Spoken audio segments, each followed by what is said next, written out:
Hey, everybody, thanks for tuning in. On this week's episode, I have another interview with you, another interview. I could edit these things and be really professional, but I guess I'm not.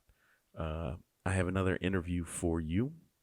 This interview is with, and if you haven't figured out by now, I'm on vacation.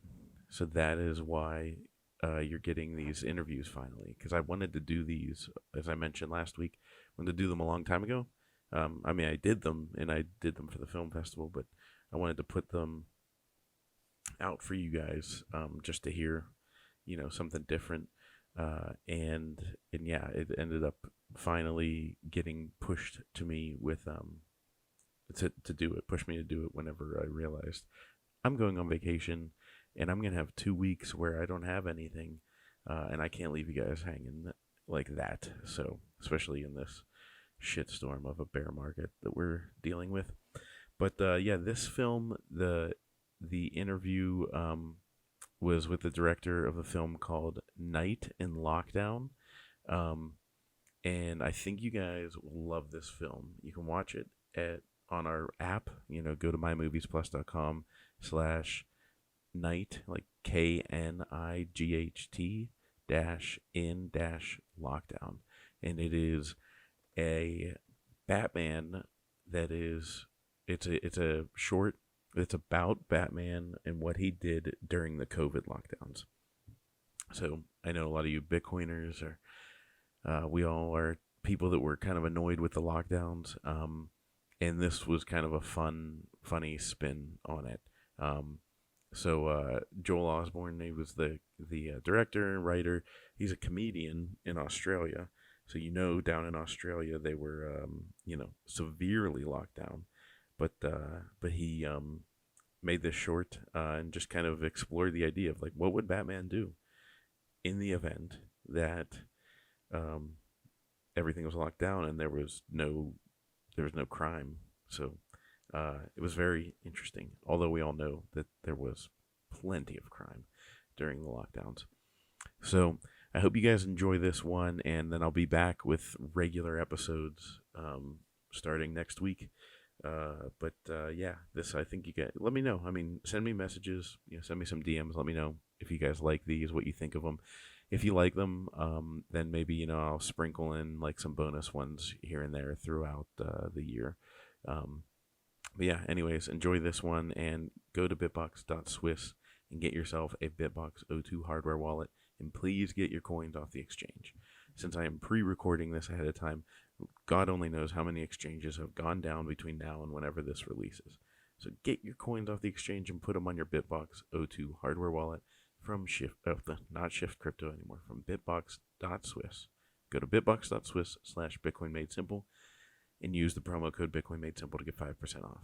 Also from My Movies Plus. That's not the branding. The branding is Movies Plus. But go to mymoviesplus.com and you can use the promo code Corey, Cory. There's a ton of you that have used it, and it kind of is amazing to me.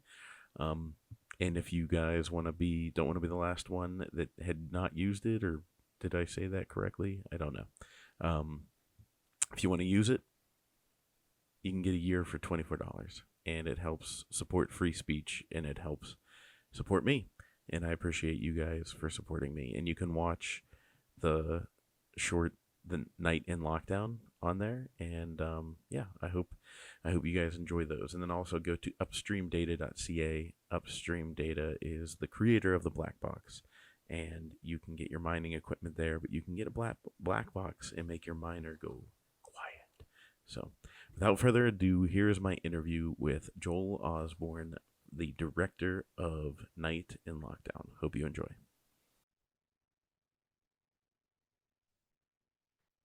Hey everybody, I've got Joel Osborne here, who is the writer, director, star, and most everything, I think, of the film Night in Lockdown. The Caped Crusader is traveling through the COVID lockdowns. And I gotta say first, before we get into the formal part of the interview, I'm wearing a Batman t-shirt. And that's partially because you are Batman, or we're Batman, but it's not too far out of the ordinary because I'll show you here. If you're watching the video, you'll see. So I got this for my birthday from my kids, Yeah, nice. a die Uh, cast of the Batmobile. And I'm obviously a huge Batman fan. Um, and and this isn't the first time I've worn a Batman shirt in front of a Batman. Um, so I worked on The Dark Knight, but that was not whenever I did it. I was working on a film with Val Kilmer. And the day he showed up, I was the production assistant who was catching him at base camp. And they said, hey, like, get there, introduce yourself, show him to his trailer. I'm standing there, and like as the SUV is rolling up, I look down and I'm like, son of a bitch. I was like, I'm wearing a Batman shirt. And so he comes out and he just looks at it and looks at it and looks up at me and goes, well, that's nice. And I kind of wanted to be like, dude, I promise, like, I don't even think of you as Batman. Like, you're just one of that's the cool. guys. Yeah. So it was funny. But yeah, so I had to wear the Batman shirt to talk to Batman. And does it feel weird to think of yourself that you were one of the iterations of Batman? Yeah, well, from a young age, I've always loved Batman, especially with the 89, when I was a kid, seeing the 89 Tim Burton, Keaton, Batman. That was like a real, every kid's dream in the 80s when they saw that film was either to be Batman or the Joker, Yeah. And so you got I to used do to be both, right? yeah, yeah. So, so I thought, yeah, why don't I write a script where I could play both of them? So, yeah, it's interesting, because like the thing with when I was going to say too, this feels like we're back in lockdown doing Zoom meetings because I did I so know, many right? Zoom meetings during lockdown. So it's kind of interesting that the film said about that. But it's yeah, yeah. I think it's every kid's dream to play Batman, and for me too. And I'm still like a kid at heart. So for me too, it's like out of all the superheroes, Batman to me was always the most one that I could relate to, because after all, he is human, and Yeah. that's the kind of themes that I wanted to hit on in this short film that I made, where at the end of the day, no one can escape COVID. We're all affected by it, and we're all in the same boat, and that was the kind of catalyst for writing this short film, bringing Batman down to our level to just show that we're all in this together. Yeah, talk about that a little bit. I mean, when was the moment that it hit you where you're like, because I thought that was fascinating. I mean, I think, everybody's obviously to different degrees sick of the whole COVID thing, but at that time it was really interesting if we all remember that, like, you're like, wow, like every celebrity, every person in the world is doing the same exact thing. So talk about when did that inspiration hit where you're like, what would Yeah, Batman be doing? yeah, well, that's initially I thought was a kind of unifying thing about COVID, like that we're all at the beginning. Yeah, Later on it got crazy and everyone just went nuts and it all became very divisive. But initially it was like, yeah, there's this sort of connectedness that we're all having this universal experience here. And although, it's a terrible thing, but it's like, you look at past generations with major world wars, it's sort of has brought everyone together and everyone's unified and worked together to sort of yeah, it kind of brings out the best in humanity. But then after a while, obviously it didn't. But it was that thought that yeah, we're all connected here within this, and it was and I thought, well, what if someone is as wealthy and as powerful as someone like Bruce Wayne or Batman? What would the effects be on someone like that?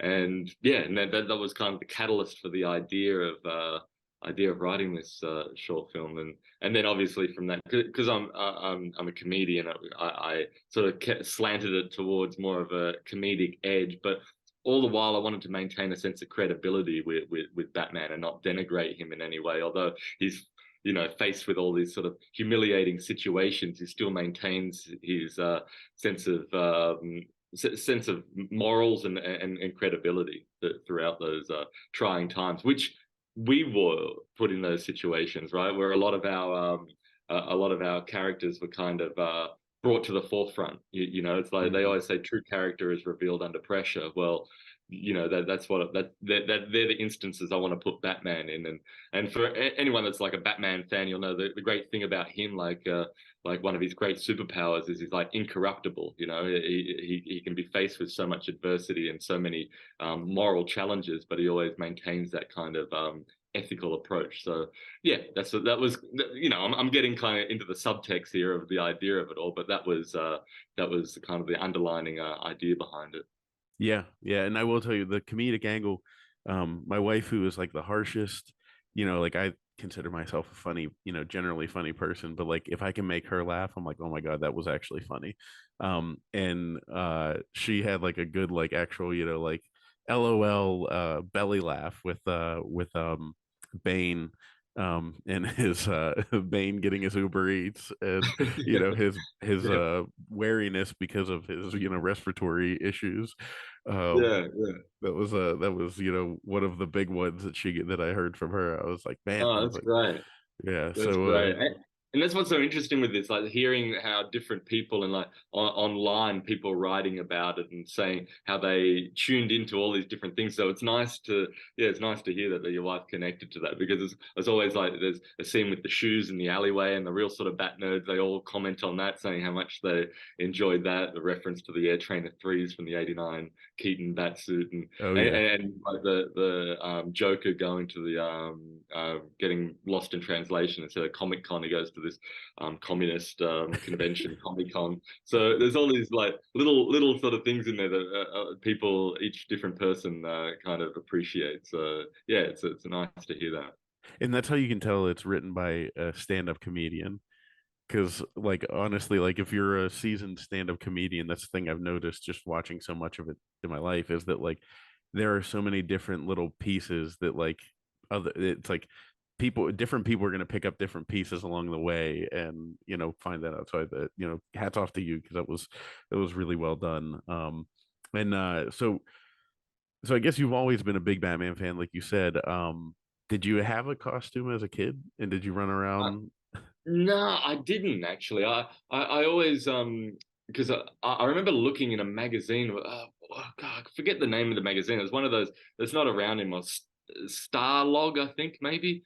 It was one of those because that store that Batman goes to that's closed down, called Comic Kingdom, was a place I used to go to when I was a kid, Oh, and so that really? was No my way. kind of, yeah, yeah. I used to love going there, and I would look through, and I remember looking through one of the magazines in that store. They were always American import magazines that we got like 5 months later. Like back in the 80s, not before the internet, it just took forever for everything to get to Australia. Even films were like 6 months later. So Oh, you would have like a summer release, we would have like Christmas release, of yeah. the same film.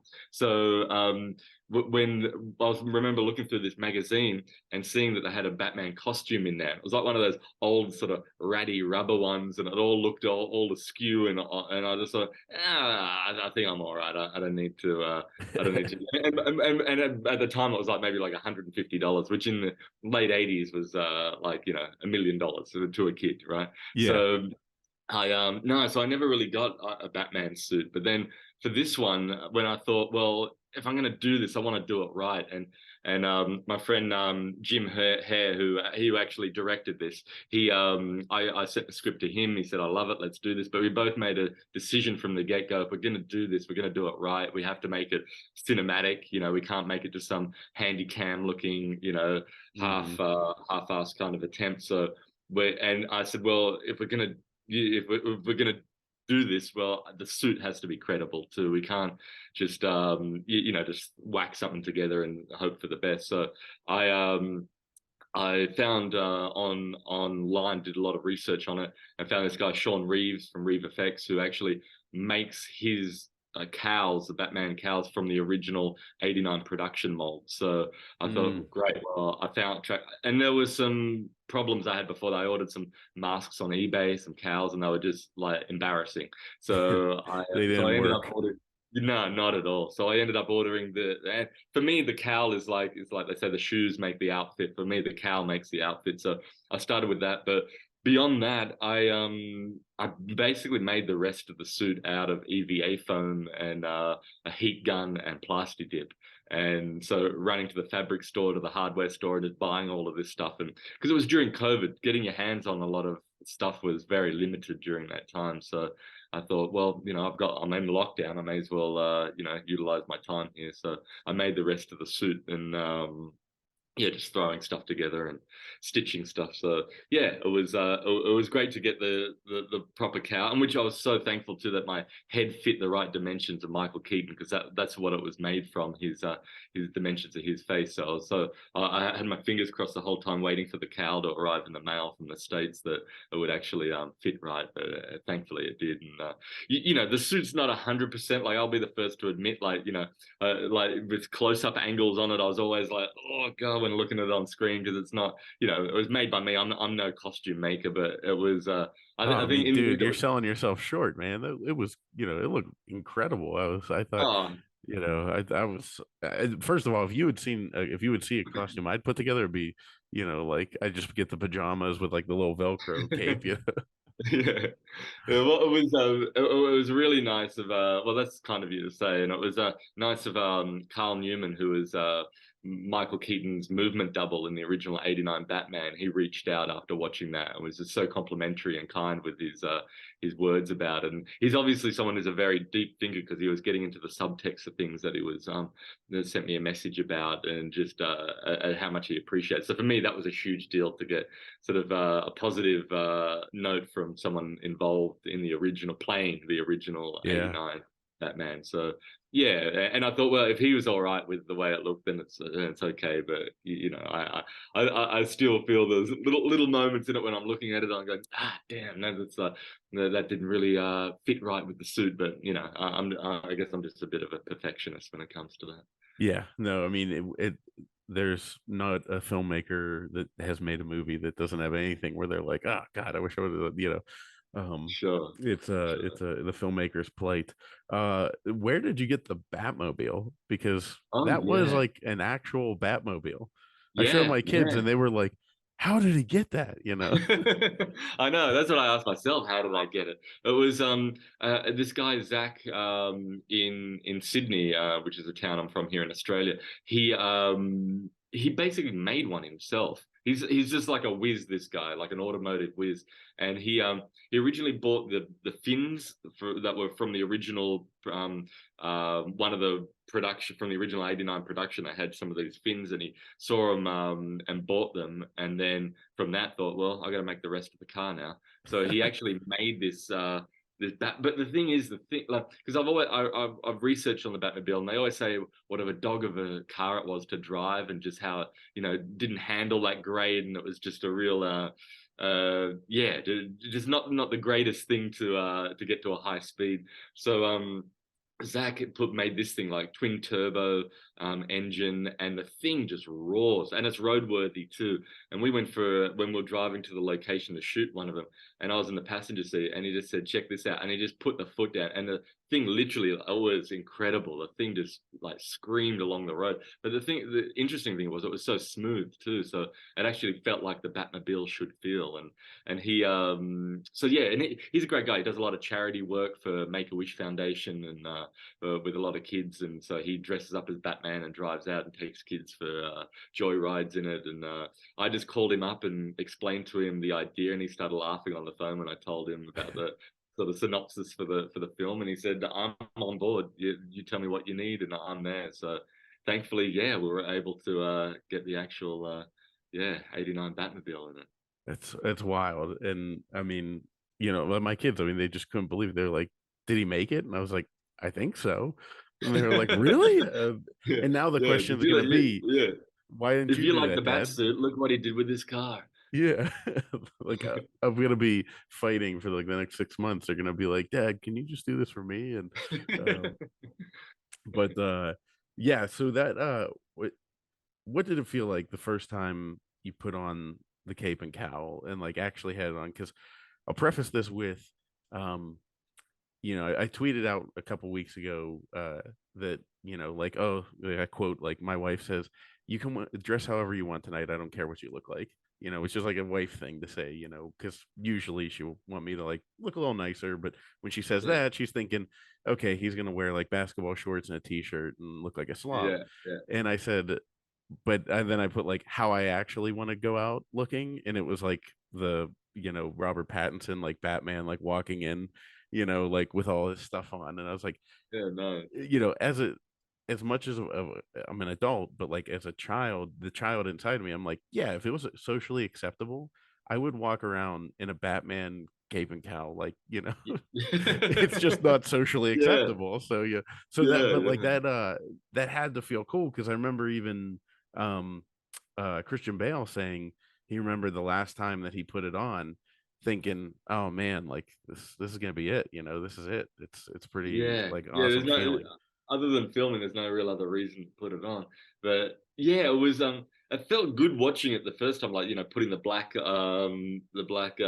smudge around the eyes and putting it on, and it was interesting. The first time that we filmed it was in the city, and it was at the Wayne Manor location, and we just went in there, and my wife Erica was helping out, and this ranger comes up and is like, "What the hell are you doing here? This is like government house that you're filming. You're in the botanical gardens. Where's your permit?" And I'm like, permit?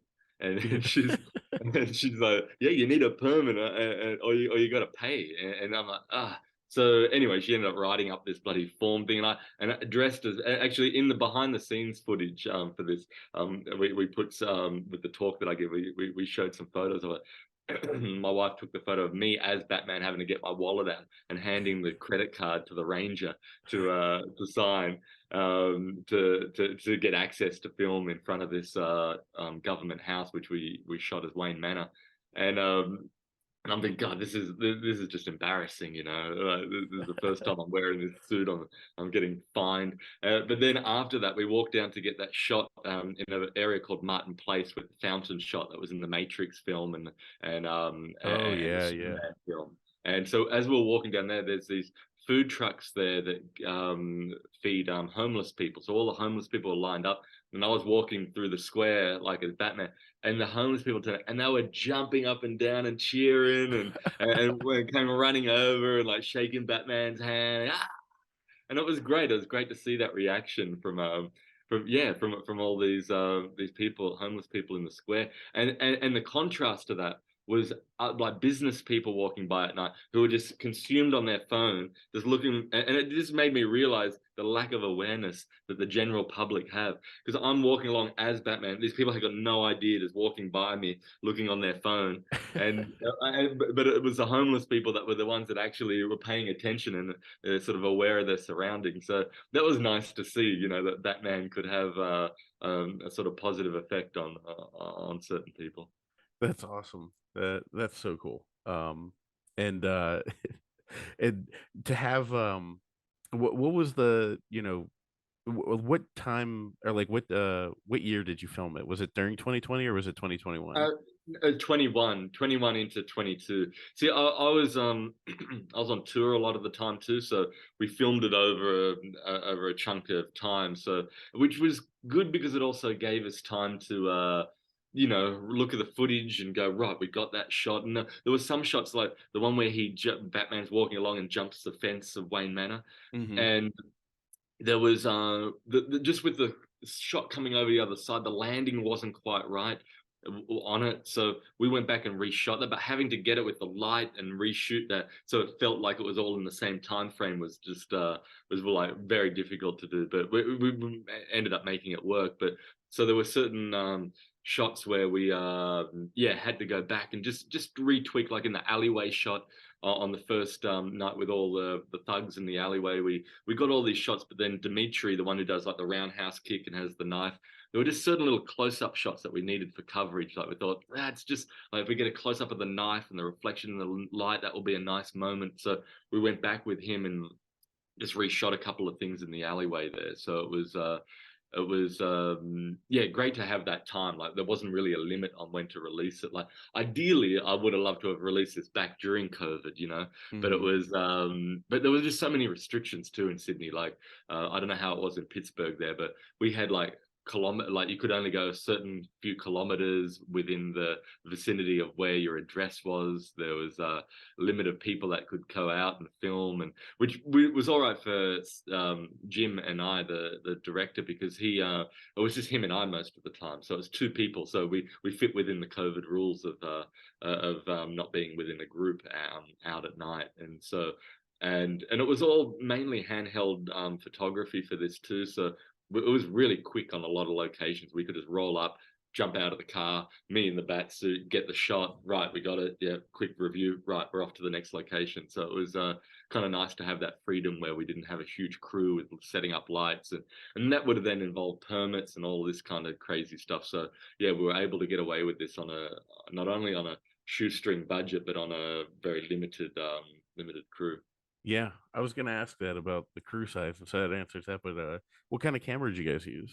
It was a Sony, is it X or something? The cinemas, the one that shoots great in low light, whatever that one is. Yeah, The Sony X something or other, SX, something.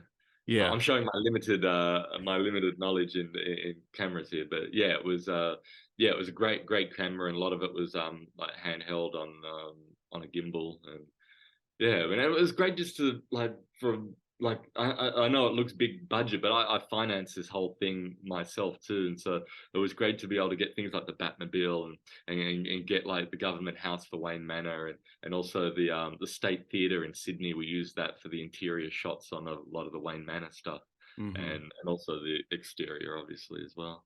Yeah, So just yeah. I mean, so you did this truly on a shoestring budget. Oh, To totally, totally. Like I said, this is out of my own back pocket, and like as I'm sure you can appreciate, a lot of us weren't making heap of money during COVID, so yeah, we couldn't do our jobs or anything. So yeah, I just became very resourceful with the money I was throwing into this, and it was a passion project, like the director Jim and I said, like it's like people say, well, what do you want out of this? And what do you want to gain from doing this? And it's like just to do it, it's like mm-hmm. just something fun to do, So that's yeah. And I just thought, well, I'm willing to throw my own money into this just to make it happen. And like I said, a lot of people came to the table. Like, I couldn't afford to buy a real Batmobile or make a real bat. Oh, that's the hotel. Hang on, let me get rid of this call real quick. Yeah, yeah. Sorry. Hello. Hello, yes. Hi, yes, I'm checking out at 12. Yeah, thank you. Bye. Sorry, that was hotel reception there. I'm in my hotel room. They're like, what the hell are you doing still doing in the room? But anyway, got a late check out. So yeah, it was great just and to have that kind of guerrilla style filming on it too, where like I liken Jim the director like Robert Rodriguez. He's like a one man crew, he doing everything, doing lighting, sound, filming, editing, post production on all of the on all the color grading and everything. So yeah, it was a real and I would go over to his place and do the narration in my best faux American Batman accent, and so yeah, it was I just was gonna say, was that inspired by the Christian Bale or? yeah, a little bit of kind of I wanted to make it a bit kind of nondescript, but yeah, a little bit with that kind of the gravelly, kind of sound. Yeah, I mean, it wasn't quite the Christian Bale because everybody knows that was No, like it was so over the all. top, Yeah, yeah, I needed to make it somewhat audible, Yeah, and yeah, because I remember those moments in the Dark Knight trilogy. I'm like, come again, So it was, yeah, it was just, and also too because I'm narrating for the whole time, I'd end up, sounding like Tom Waits by the end of it, ripping my throat out. So I had to keep it somewhat, accessible with the narrative voice there. yeah, yeah. No, that's pretty. That would be difficult to stretch your pipes like that. Um, Yeah. I had one last question to finish up.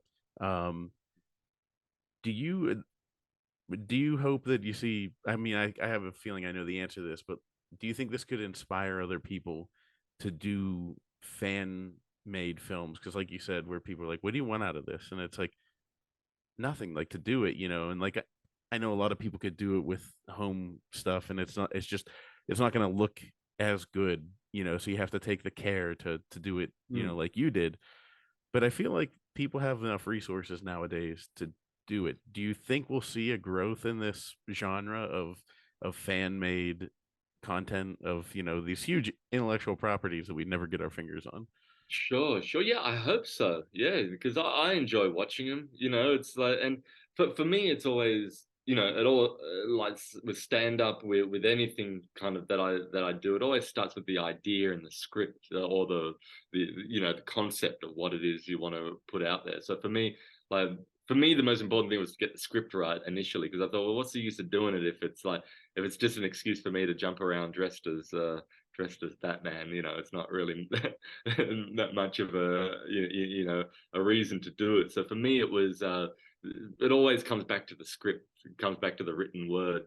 As long as you've got a good concept and for me, it was like, well, what's something, because there's been a lot of fan films done out there, but I was like, well, what can I bring to it? It's like, do I just, not, it's not really my way to just do like a serious kind of thing that's been done before. For me, it was like, no, look, I'll take a different slant on a different angle, which is comedy is all about. It's like looking at something that everyone else looks at, but just putting a slant on it and looking at it from a different angle. So so yeah, if someone's out there and they got a good idea, and like if I can do it, anyone can do it. It's just if you have a bit of passion behind it and a bit of drive to do it, it's like screw it, just throw your hat in the ring and give it a whirl.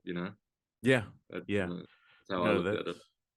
that's awesome. Well, everybody, you've already probably watched Night in Lockdown. If you want to vote for it, and so Joel cannot, don't worry, Warner Brothers, he's not trying to make money off of this because he can't make money Yeah, off of yeah, it. So to be yeah. very clear, it's part of the film festival, and you can go to moviesplusdirect.com/film festival and vote for it to if you want it to win the best shorts category. And if you win, then Joel will take the cash prize that goes for the winner, and we can direct it towards any charity that you would like. That way, Warner That's Brothers good. isn't knocking on your door, and you can keep spreading the Batman cheer in the right direction. So thank you so much for coming on, and I really appreciate this. Oh, no, no, thank you, Corey. It was great to chat with you. Yep, thank you so much, and everybody check out the movie and let them know what you think. Thanks again to Joel for doing that interview, and thanks again to you guys for listening. And I will be back with regular episodes next week. But I hope you guys enjoyed these. And like I said, send me a message if you want to hear more of these every once in a while. But I appreciate you guys, as always, for listening. And go to the bitbox.swiss/Bitcoin Made Simple and get yourself a Bitbox O2 hardware wallet and take your coins off the exchange. Use the promo code Bitcoin Made Simple to get 5% off your order, and you will thank me later, and I will talk to you guys later.